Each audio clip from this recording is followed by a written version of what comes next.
5 मई को मोहम्मद अजहरुद्दीन की कप्तानी में भारतीय टीम 65 दिन लंबे दौरे के लिए इंग्लैंड रवाना हुई। इस दौरे पर भारतीय टीम को 3 ऑफिशियल टेस्ट और 3 वनडे मैचों के अलावा 12 मुकाबले और खेलने थे। इस सीरीज से ठीक पहले भारतीय टीम विश्व कप सेमीफाइनल में श्रीलंका के हाथों हारकर बाहर हुई थी। इस हार के बाद प्रेस और फैंस दोनों की ही नजरें टीम और कप्तान मोहम्मद अजहरुद्दीन पर गड़ी हुई थी। 6 जून से शुरू हुई इस टेस्ट सीरीज से पहले दोनों मुकाबले 24 जून तक खत्म हो चले थे।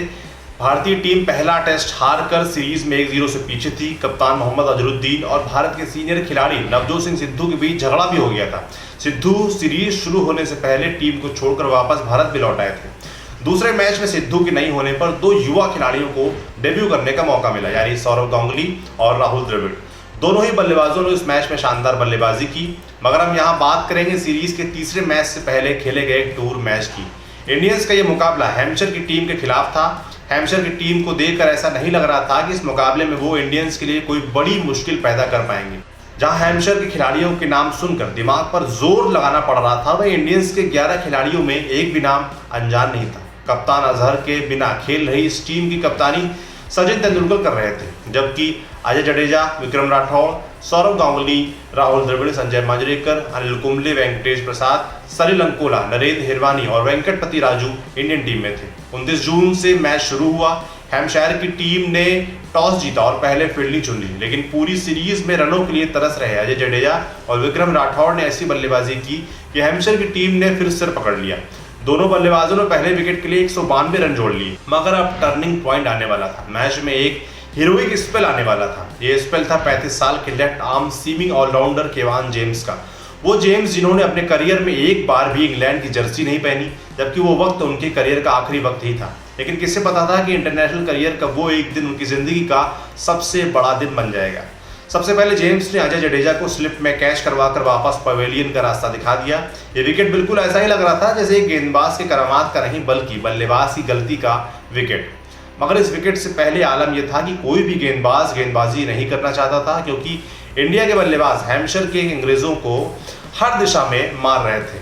हैम्पशायर के कप्तान स्टीफनसन को लंच के दौरान जेम्स से यह तक कहना पड़ा था, लंच के बाद तुम गेंदबाजी करोगे, तुमने अभी कम गेंदबाजी की है। और उसके बाद जेम्स ने कप्तान के लिए ऐसी गेंदबाजी की जिसे वो कभी नहीं भूलने वाले थे। अजय जडेजा के विकेट के बाद जेम्स ने जो किया वो खुद उन्होंने भी नहीं सोचा होगा। जडेजा के बाद मैदान पर सौरव गांगुली उतरे। उन्होंने विक्रम राठौड़ के साथ टीम के स्कोर को 200 के पार पहुंचाया। लेकिन 207 के स्कोर के बाद जेम्स की जैसे लॉटरी खुल गई।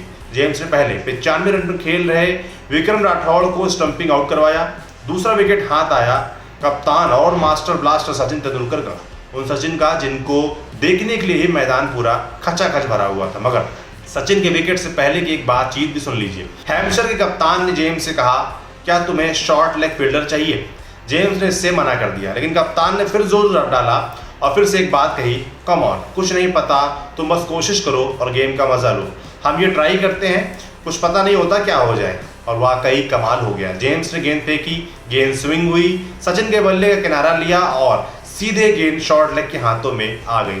जेम्स ने उस वक्त सोचा ये क्या और कैसे हो गया। इस पर हैम्पशायर के किसी भी खिलाड़ी को यकीन नहीं हो पा रहा था, वो सिर्फ हंस रहे थे। उनके लिए ये सब बिल्कुल अजीब था। सचिन पहली गेंद पर आउट होकर लौट गए। मैदान पर बुरी तरह से सन्नाटा था।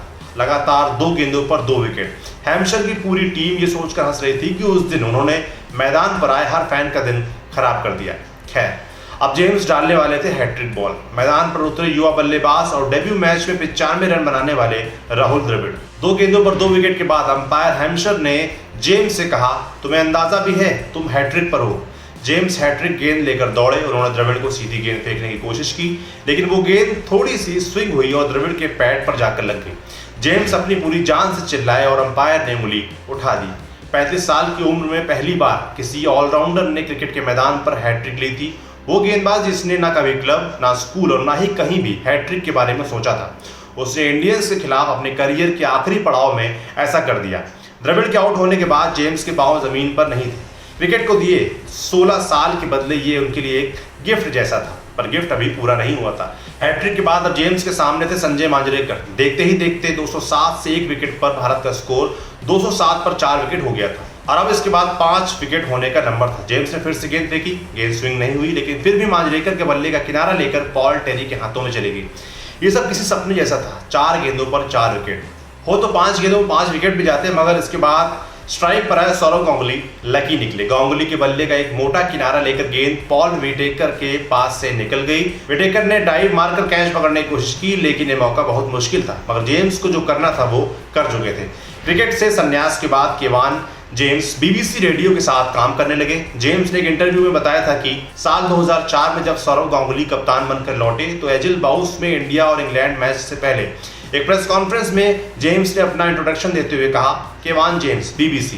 जिसके जवाब में सौरव गांगुली ने तुरंत कहा, केवान जेम्स 4 गेंदों में 4 विकेट वाले। गांगुली का ये सवाल सुनकर कमरे में मौजूद सभी पत्रकारों ने घूमकर तुरंत जेम्स की तरफ देखा। प्रेस कॉन्फ्रेंस के बाद जेम्स ने दादा से पूछा कि आपको वो अब तक याद है? तो दादा ने जवाब दिया, हाँ मैं ऐसी चीजें याद रखता हूँ। इसके बाद जब जेम्स ने उनसे कहा कि गली पर आपका कैच भी छोटा था, दादा तुरंत बोल पड़े, गली नहीं कवर्स में। जेम्स ने इसी मैच में शानदार बैटिंग भी की थी, शतक के करीब पहुंचे और नरेंद्र हिरवानी की गेंद पर एक खराब शॉट खेला, हालांकि वो कैच छूट गया और वो बच गए। क्रीज की दूसरी तरफ खड़े उनके साथी पॉल टेरी ने उनसे कहा, मुझे लगता है कि तुम इस बात को समझते होगे कि एक ही मैच में 4 गेंदों पर 4 विकेट और उसके साथ शतक के क्या मायने होते हैं। जेम्स को ये बात समझ आ गई।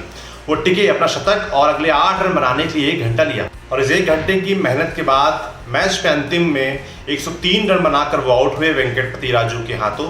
केवान जेम्स ने अपने 225 मैचों के करियर में कुल 8,526 रन बनाए, जबकि 395 विकेट अपने नाम किए, लेकिन वैसा दिन उनके करियर में फिर कभी नहीं आया। आपके लिए कहानी लिखी थी हमारे साथी विपिन ने। देखते रहिए डी लल्लन टॉप। शुक्रिया।